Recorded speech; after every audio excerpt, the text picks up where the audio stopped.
Siapa yang paling mudah mengikuti kegiatan agama? Orang yang punya uang atau orang yang hidup pas-pasan? Semakin lama saya mengamati kehidupan masyarakat beragama, saya menemukan satu fenomena yang menarik. Dulu, orang miskin datang kepada agama untuk mencari ketenangan. Tapi hari ini, kadang ada orang yang miskin justru merasa terbebani oleh aktivitas yang mengatasnamakan agama. Dan disinilah muncul pertanyaan yang mengganggu pikiran. Apakah agama sedang menjadi mahal? Kita kembali ke awal dulu. Apa tujuan agama hadir? Apa tujuan Nabi Muhammad SAW diutus? Untuk mempersulit manusia, untuk membebani manusia, atau untuk membuat hidup semakin berat. Islam datang membawa kemudahan, membawa rahmat, membawa pertolongan, membawa jalan keluar.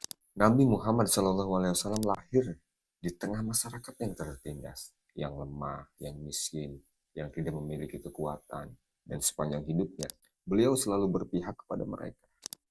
Oleh karena itu, agama pada dasarnya adalah rumah bagi orang yang lemah, bukan beban tambahan bagi mereka.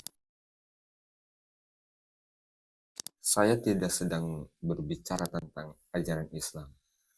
Saya berbicara tentang praktek sosial yang kadang terjadi di masyarakat beragama. Contoh konkretnya begini, ketika ada acara keagamaan, ada iuran, ada target, ada standar tertentu, ada tekanan sosial, kalau tidak ikut malu, kalau tidak menyumbang, takut dicap tidak peduli agama. Kalau tidak hadir, takut dianggap kurang iman. Padahal kondisi ekonomi seseorang berbeda-beda. Ada yang hidupnya mampu, ada yang hidupnya pas-pasan. Ada yang bahkan sedang kesulitan makan. Tetapi semua diperlakukan sama. Dan dari sinilah agama mulai terasa mahal. Bukan karena ajarannya, tapi karena cara kita menjalankan.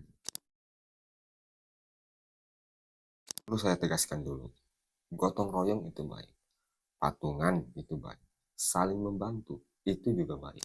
Tetapi gotong royong memiliki satu syarat, yaitu kerelaan ataupun keikhlasan. Ketika kerelaan berubah menjadi tekanan, maka semangatnya berubah. Ketika bantuan berubah menjadi kewajiban sosial yang memberatkan, maka nilainya juga ikut berubah. Karena yang paling tahu kondisi seseorang adalah dirinya sendiri.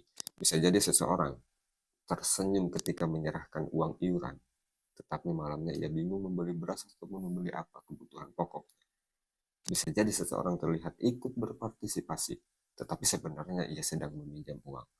Dan seringkali yang paling miskin justru paling takut untuk menolak.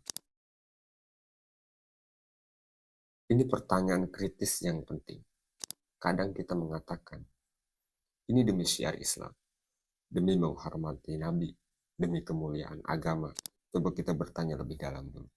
Apakah semua yang mahal otomatis lebih mulia?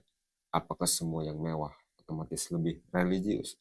Apakah semua yang besar otomatis lebih dicintai Allah?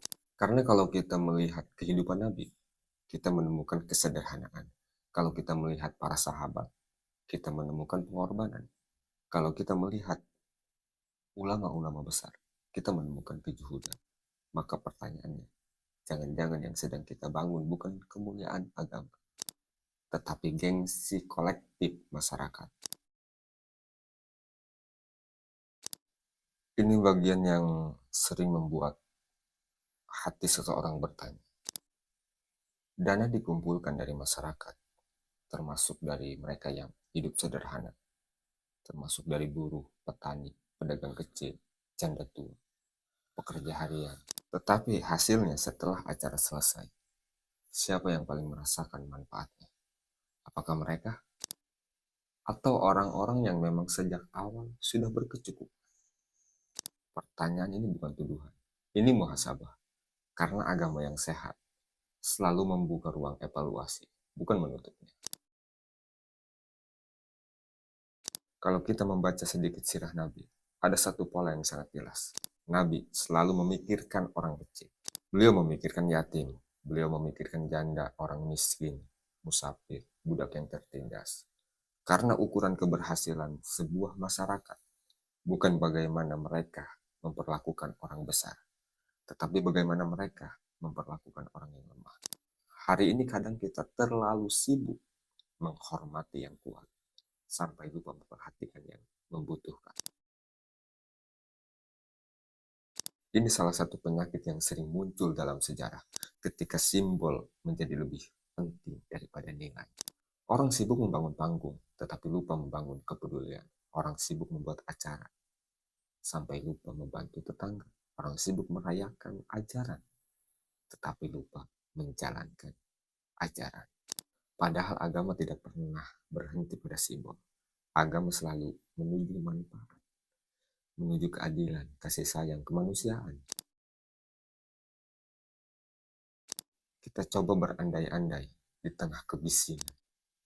Jika Nabi Muhammad hadir di tengah masyarakat kita hari ini, dan melihat sebuah kampung menghabiskan dana besar untuk acara keagamaan, sementara masih ada warga yang kesulitan untuk makan, masih ada lansia yang hidup sendirian, masih ada keluarga yang tertimpa musibah, apa yang kira-kira lebih dulu beliau perhatikan?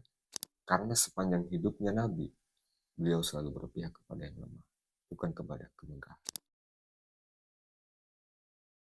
Salah satu ukuran kesehatan kehidupan beragama adalah apakah orang miskin merasa nyaman berada di dalamnya?